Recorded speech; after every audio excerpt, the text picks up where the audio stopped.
નમસ્તે વિદ્યાર્થી મિત્રો, આપણે ધોરણ 10 ના વિજ્ઞાનમાં કેમેસ્ટ્રીનું પહેલું ચેપ્ટરનો અભ્યાસ આપણે કરતા હતા. આપણે એમાં અત્યાર સુધી 6 ભાગ જોયા અને આજે આપણે ભાગ 7 ની અંદર આજે આપણે અભ્યાસ કરવાનો છે રાસાયણિક પ્રક્રિયાઓના પ્રકાર. આપણે કીધું હતું કે 50% ચેપ્ટર તમારું પૂરું. આપણું પાઠનું નામ છે રાસાયણિક પ્રક્રિયા અને સમીકરણો. તો એમાંથી આપણે સમીકરણો વાળું બધું પૂરું કર્યું. હવે આપણે ભણવાનું છે પ્રક્રિયાઓ અને તેના પ્રકારો, કે વિજ્ઞાનની અંદર કેમેસ્ટ્રીની અંદર રાસાયણિક પ્રક્રિયા કેટલા પ્રકારની હોય.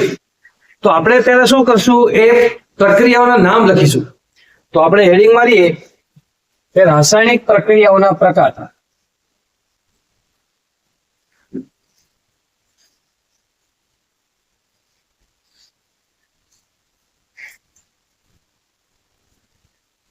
રાસાયણિક પ્રક્રિયાઓના પ્રકારો. તો 6 પ્રકારની રાસાયણિક પ્રક્રિયા આપણે તમારા અભ્યાસમાં આપણે ભણવાની છે. એમાં પહેલી આપણે ભણીશું સંયોગીકરણની પ્રક્રિયા. સંયોગીકરણની પ્રક્રિયા. બીજી આપણે ભણીશું વિઘટનની પ્રક્રિયા. ત્રીજી આપણે ભણીશું વિસ્થાપનની પ્રક્રિયા.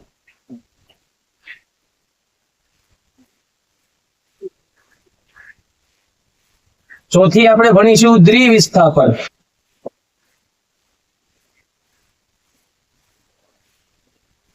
પાંચમી આપણે ભણીશું ઓક્સિડેશન.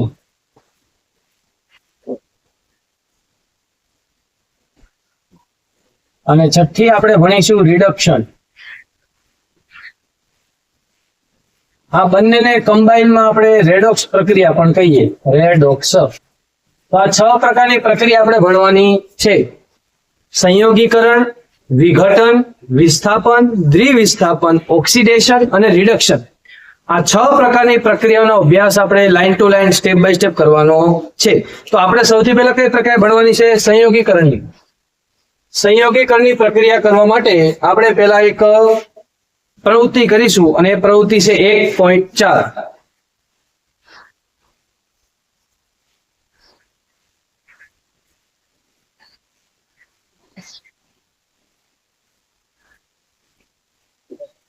પ્રવૃત્તિ 1.4.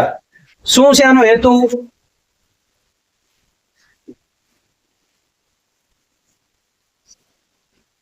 તો કે આનો હેતુ એવો છે કે ભાઈ કેલ્શિયમ ઓક્સાઇડની પાણી સાથેની પ્રક્રિયા કરાવવાની છે. કેલ્શિયમ ઓક્સાઇડ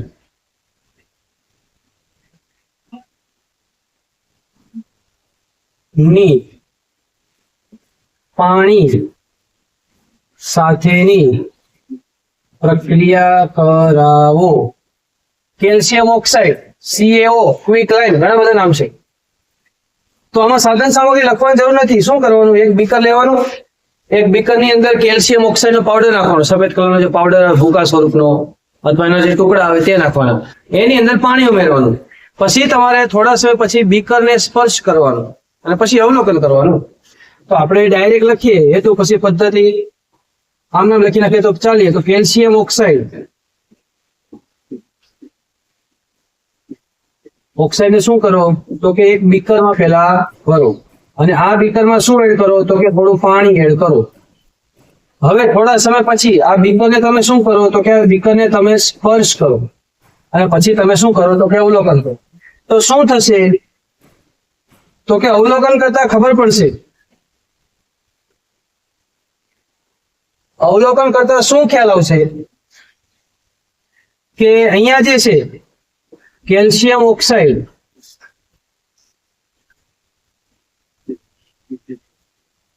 પાણી સાથે પ્રક્રિયા કરશે તો એક નવો પદાર્થ બનશે અને જેનું નામ છે કેલ્શિયમ હાઇડ્રોક્સાઇડ. હાઇડ્રોક્સાઇડ પ્લસ ઉર્જા મુક્ત થશે અથવા એને કહીએ ઉષ્મા મુક્ત થશે. કેમ ખબર પડશે તો કે બીકરને સ્પર્શ કરો તો બીકરને સ્પર્શ કરતા આપણને થોડું બીકર ગરમ લાગશે. શું લાગશે? બીકર આપણને ગરમ લાગશે. તો આ થઈ ગયું આપણું રાસાયણિક પ્રક્રિયાનું સમીકરણ કે ભાઈ કેલ્શિયમ ઓક્સાઇડ પાણી સાથે પ્રક્રિયા કરે કેલ્શિયમ હાઇડ્રોક્સાઇડ બનાવે. આનું સમીકરણ લખવું હોય તો કેલ્શિયમ ઓક્સાઇડનું સમીકરણ છે CaO, એટલે કયા સ્વરૂપમાં છે? ઘન સ્વરૂપમાં, એટલે પ્લસ પાણી પાણીને કેમ લખાય? H2O લિક્વિડ સ્વરૂપમાં, બરાબર. શું બનાવે? કેલ્શિયમ હાઇડ્રોક્સાઇડ, એનું સૂત્ર છે CaOH2. જોઈ લો બધું સંતુલિત છે. બે હાઇડ્રોજન ઓક્સિજન અહીંયા બે છે, એક જ છે. તો આપણે શું કરવું પડશે? પહેલા આને સંતુલિત કરશું. આ કયા સ્વરૂપમાં હશે? તો કે એક્વાયસ સ્વરૂપમાં, અને પ્લસ ઉષ્મા અથવા ઉર્જા મુક્ત થશે, એ આપણે લખી શકીએ. તો આ થઈ ગયું આનું સૂત્ર. CaO એટલે કે કેલ્શિયમ ઓક્સાઇડ, પાણી એટલે કે H2O, કેલ્શિયમ હાઇડ્રોક્સાઇડ એટલે CaOH2, અને ઉષ્મા એટલે કે ઉર્જા મુક્ત થશે. હવે આપણે અગાઉ કીધું હતું કે જે પ્રક્રિયામાં ઉર્જા મુક્ત થાય, ઉષ્મા મુક્ત થાય, તેને કઈ પ્રક્રિયા કહેવાય? ઉષ્માક્ષેપક પ્રક્રિયા. તો આ કઈ છે? ઉષ્માક્ષેપક. આ ઉષ્માક્ષેપક પ્રક્રિયા છે. આ જે કેલ્શિયમ હાઇડ્રોક્સાઇડ છે, આ પ્રક્રિયાને કહેવાય ચૂનાનું ફૂટવું, ફાડવું. આપણે ફોડેલો ચૂનો, તો આ છે ફોડેલો ચૂનો. આના ઘણા બધા નામ છે, યાદ રાખજો. કેલ્શિયમ હાઇડ્રોક્સાઇડ, ફોડેલો ચૂનો. આ CaO કેલ્શિયમ ઓક્સાઇડ, આનું બીજું નામ છે ક્વિક લાઇમ. ક્વિક લાઇમ, બરાબર. અથવા આને કહીએ આપણે કળી ચૂનો. તો આ બધાના અલગ અલગ નામ યાદ રાખજો. તો આ થઈ ગઈ પ્રક્રિયા. આમાં આપણે શું જોયું કે ભાઈ બે પદાર્થોને ભેગા કરો તો તમને એક પદાર્થ મળે છે. A અને B plus it gives C. બે પદાર્થો તમે ભેગા કરો તો આપણને નિપજ તરીકે એક જ પદાર્થ મળે છે. તો આ પ્રક્રિયા સંયોગીકરણની પ્રક્રિયા છે. સંયોગીકરણ એટલે ભેગું કરવું, કમ્બાઇનેશન. તો આની પ્રવૃત્તિ ઉપરથી આપણે હવે શીખીએ સંયોગીકરણની પ્રક્રિયા. ચલો પહેલી પ્રક્રિયા ભણીએ, સંયોગીકરણની પ્રક્રિયા, કમ્બાઇનેશન રિએક્શન. અને ઇંગ્લિશમાં શું કહેવાય? કમ્બાઇનેશન રિએક્શન. કોને કહેવાય? સંયોગીકરણની પ્રક્રિયા. તો એની પહેલા વ્યાખ્યા લખીએ આપણે કે જે રાસાયણિક પ્રક્રિયામાં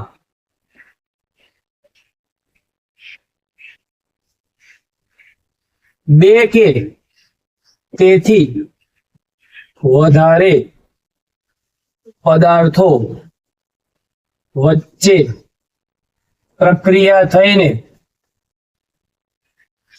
જે રાસાયણિક પ્રક્રિયામાં બે કે તેનાથી વધારે પદાર્થો વચ્ચે પ્રક્રિયા થઈને એક જ નિપજ બનતી હોય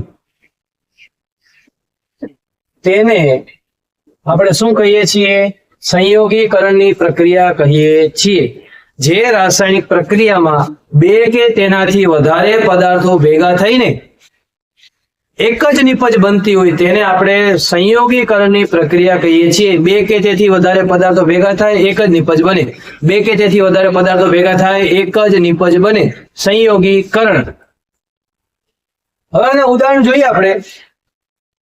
તો હમણાં જ એક ભણી ગયા આપણે. ઉદાહરણ તરીકે CaO plus H2O it gives CaOH2.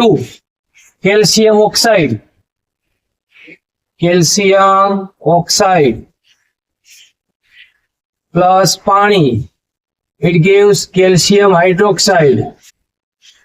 Calcium hydroxide. બીજું નામ છે, આમાં નીચે નામ આવતું લખી નાખવાનું, ફોડેલો ચૂનો. પછી આનું બીજું નામ છે ક્વિક લાઇમ. આનું નામ છે કળી ચૂનો. ઘણા બધા નામ છે, યાદ રાખજો. આ થઈ ગયું પહેલું એક્ઝામ્પલ. બીજું એક્ઝામ્પલ આપણે જોઈએ કે કોલસાનું દહન. કોલસો હોય, કોલસો શેનો બનેલો? કાર્બન ધાતુનો બનેલો હોય. એટલે તમે કોલસો સળગાવો તો કોલસાની અંદર રહેલો કાર્બન સળગે. એટલે કોલસો સળગાવવા માટે આપણે શું દર્શાવીએ? C. કાર્બનનો C દર્શાવીએ આપણે. તો કોલસાના દહનમાં શું થાય? તો કે કોલસો પ્લસ દહન થાય એટલે દહન કોની હાજરીમાં થાય? તો કે ઓક્સિજનની હાજરીમાં. તો કે O2. તો કાર્બન પ્લસ O2 તો શું બને? CO2. ગેસ એટલે વાયુ. આ કેવું હોય? ઘન સ્વરૂપમાં હોય કોલસો. ઓક્સિજન વાયુ સ્વરૂપમાં હોય. આવું છે તો કે કાર્બન ડાયોક્સાઇડ. Carbon dioxide. આવું છે કાર્બન. આવું છે ઓક્સિજન. એટલે યાદ રાખજો, કોલસાનું દહન એક માત્ર પૂછી શકે કે કોલસાનું દહન થવું કયા પ્રકારની પ્રક્રિયા છે? સંયોગીકરણ. પછી કેલ્શિયમ હાઇડ્રોક્સાઇડ, કળી ચૂનાનું બનવું. ફાડેલા ચૂનાનું બનવું, કળી ચૂનાનું બનવું કઈ પ્રક્રિયા છે? તો કે છે સંયોગીકરણની પ્રક્રિયા. કોલસાનું દહન થાય, CO2 ઉત્પન્ન થાય, ખબર છે, કાળા રંગનો ધુમાડો ઉત્પન્ન થાય છે ને, ભાઈ કાર્બન ડાયોક્સાઇડનો હાનિકારક ધુમાડો હોય છે. એના પછીની પ્રક્રિયા આપણે ભણીએ પાણીનું નિર્માણ. જી હા, પાણી H2O કેવી રીતે બને? તો જો આપણે જનરલી લખીએ H ને કેવી રીતે લખીએ? H2. ઓક્સિજન ને કેવી રીતે લખીએ? O2. આપણે શું બનાવવું છે? H2O. તો અહીંયા જુઓ, અહીંયા ઓક્સિજન કેટલા છે? 2. અહીંયા હાઇડ્રોજન કેટલા છે? તો કે 2. 2 ને 2 કેટલા થાય? 4. આ બાજુ કેટલા છે? 2 ને 3 છે. તો આને સંતુલિત કરવા માટે શું કરીએ? તો કે આને આપણે આગળ બગડો લખી નાખીએ. તો ઓક્સિજન કેટલા થઈ ગયા? 2 થઈ ગયા. પણ હાઇડ્રોજન કેટલા થઈ ગયા? હાઇડ્રોજન 4 થઈ ગયા. જો 2H2, 2 2 4. તો હવે આપણે અહીંયા પણ 4 કરવા જોશે. તો અહીંયા 4 કરવાનું શું કરશું? આગળ સિમ્પલી બગડો લખી નાખશું. એટલે આ રાસાયણિક પ્રક્રિયા કઈ થઈ ગઈ? સંતુલિત. 2H2 + O2 = 2H2. આ શું થઈ ગયું? પાણી. આ શું થઈ ગયું? હાઇડ્રોજન. આ શું થઈ ગયું? ઓક્સિજન. તો તમે નીચે લખી નાખજો, હાઇડ્રોજન + ઓક્સિજન = પાણી. બરાબર છે. તો થઈ ગયું ત્રીજું એક્ઝામ્પલ. હજી એક એક્ઝામ્પલ આપણે જોઈએ. તો S + O2 સલ્ફર ઓક્સિજન સાથે પ્રક્રિયા કરે, સલ્ફર ડાયોક્સાઇડ બનાવે. બરાબર છે. એક હજી આપણે એક્ઝામ્પલ જોઈએ. તો આપણે Mg વાળો ભણ્યા હતા. Mg મેગ્નેશિયમની પટ્ટીનું દહન. તો Mg ઓક્સિજન સાથે પ્રક્રિયા કરે શું બનાવે? MgO. પણ અહીંયા સંતુલિત છે નહીં. સંતુલિત કરવા માટે આપણે આગળ ખાલી 2 લખી નાખીએ તો પ્રક્રિયા કેવી થઈ ગઈ? સંતુલિત. 2Mg 2O2 2O2. બરાબર છે. ખબર પડી ગઈ? આ છે મેગ્નેશિયમની પટ્ટીનું દહન, સંયોગીકરણની પ્રક્રિયાનું ઉદાહરણ છે. જો 2 પદાર્થો ભેગા થઈને એક પદાર્થ બને, 2 પદાર્થો ભેગા થઈને એક પદાર્થ બને, 2 પદાર્થ ભેગા થઈને એક પદાર્થ બને, 2 પદાર્થ ભેગા થઈને એક પદાર્થ બને, 2 પદાર્થ ભેગા થઈને એક પદાર્થ બને. એટલે સંયોગીકરણની પ્રક્રિયા છે. બરાબર છે. તો આ થઈ ગયું આપણે રાસાયણિક પ્રક્રિયા છે ને સંયોગીકરણની પ્રક્રિયા. આપણે ભણી કે 2 પદાર્થો વચ્ચે પ્રક્રિયા થઈને એક જ નિપજ બને, એક જ પદાર્થ બને, તેને સંયોગીકરણની પ્રક્રિયા કહીએ છીએ. પછી આ બધાના એક્ઝામ્પલ યાદ રાખવાના, સારા અક્ષર લખી લો, વાંચી લો. ઘરની દિવાલ ધોળવા માટે, ધોળ કરવા માટે, વ્હાઇટ વોશ કરવા માટે એની જે પ્રક્રિયા છે સમજાવવાની છે. તો એ સંયોગીકરણની પ્રક્રિયામાં જ આવશે બધું. હવે જે 2-3 પ્રશ્નો આવશે સંયોગીકરણની પ્રક્રિયાના છે. તો આપણે ટૂંકમાં લખીએ, તમે ડિટેલમાં લખજો કે ભાઈ ઘરની દિવાલ ધોળવા માટે, ઘરની દિવાલ ધોળવા માટે શું વાપરીએ છીએ? તો આપણે વાપરીએ છીએ ચૂનાનું નીતર્યું પાણી. એને આપણે કહીએ CaOH2, calcium hydroxide. Calcium hydroxide આપણે યુઝ કરીએ છીએ. કેવી રીતે આ પ્રક્રિયા થાય? પહેલા તો આપણે કેલ્શિયમ હાઇડ્રોક્સાઇડ કેવી રીતે મળે, બને એ લખવું પડશે. એના માટેનું સમીકરણ આપણે લખીએ કે ભાઈ CaO + H2O it gives CaOH2. આવી રીતે પેલા કેલ્શિયમ હાઇડ્રોક્સાઇડ બનાવવામાં આવે. આને કહેવાય ચૂનાનું નીતર્યું પાણી, આને કહેવાય ફોડેલો ચૂનો, આને જ કહેવાય આપણે કેલ્શિયમ હાઇડ્રોક્સાઇડ. આવું છે તો કે કેલ્શિયમ ઓક્સાઇડ, આ છે પાણી. એ બંને વચ્ચે પ્રક્રિયા થઈને શું બને? તો કે કેલ્શિયમ હાઇડ્રોક્સાઇડ. અને આપણે લખી નાખીએ કેલ્શિયમ ઓક્સાઇડ. કેલ્શિયમ ઓક્સાઇડ પાણી, કેલ્શિયમ હાઇડ્રોક્સાઇડ ફોડેલો ચૂનો અથવા ચૂનાનું નીતર્યું પાણી. આનું બીજું નામ લખી નાખીએ કળી ચૂનો અથવા ક્વિક લાઇમ. આ નામ તાણે યાદ રાખજો. હવે શું કરવામાં આવે? તો કે આપણે જયારે વ્હાઇટ વોશ કરીએ એટલે કે ચૂનાને નીતર્યા પાણીની દિવાલ ઉપર આપણે લગાડીએ તો આ CaOH2 એ દિવાલ પર લગાડીએ. દિવાલ પર લગાડતા તે શું કામ કરે? તો કે હવાના CO2 સાથે ધીમી પ્રક્રિયા કરે. ધીમી પ્રક્રિયા કરે અને 3-4 દિવસની અંદર આ જે CaOH2 છે, મતલબ કે આની ઉપર એક આપણને બીજું પડ જામેલું જોવા મળે. શું થાય? તો એક બીજું પડ જામેલું જોવા મળે અને જેનાથી શું આવે? તો કે દિવાલ પર ચમક આવે. દિવાલ પર ચમક આવે. તો એ કયો પદાર્થ છે કે જે હજી દિવાલ ઉપર સૌથી બહારની બાજુ પડ બનાવી દે, જેનાથી દિવાલને ચમક આવે? તો હજી આપણે આગળ પ્રક્રિયા લખવી પડશે. તો એ પ્રક્રિયા છે આ રીતે કંઈક CaOH2 ચૂનાનું નીતર્યું પાણી કોની સાથે પ્રક્રિયા કરે તો વાતાવરણના કાર્બન ડાયોક્સાઇડ સાથે પ્રક્રિયા કરે શું બનાવે CaCO3 બનાવે CaCO3 બનાવે અને પ્લસ શું મુક્ત કરે તો કે હાઇડ્રોજન વાયુ એટલે કે પાણી જે છે વરાળ સ્વરૂપે વાતાવરણમાં મુક્ત કરે આ શું થઈ જાય CaCO3 કેલ્શિયમ કાર્બોનેટ નામ છે આનું આ કેલ્શિયમ હાઇડ્રોક્સાઇડ કાર્બન ડાયોક્સાઇડ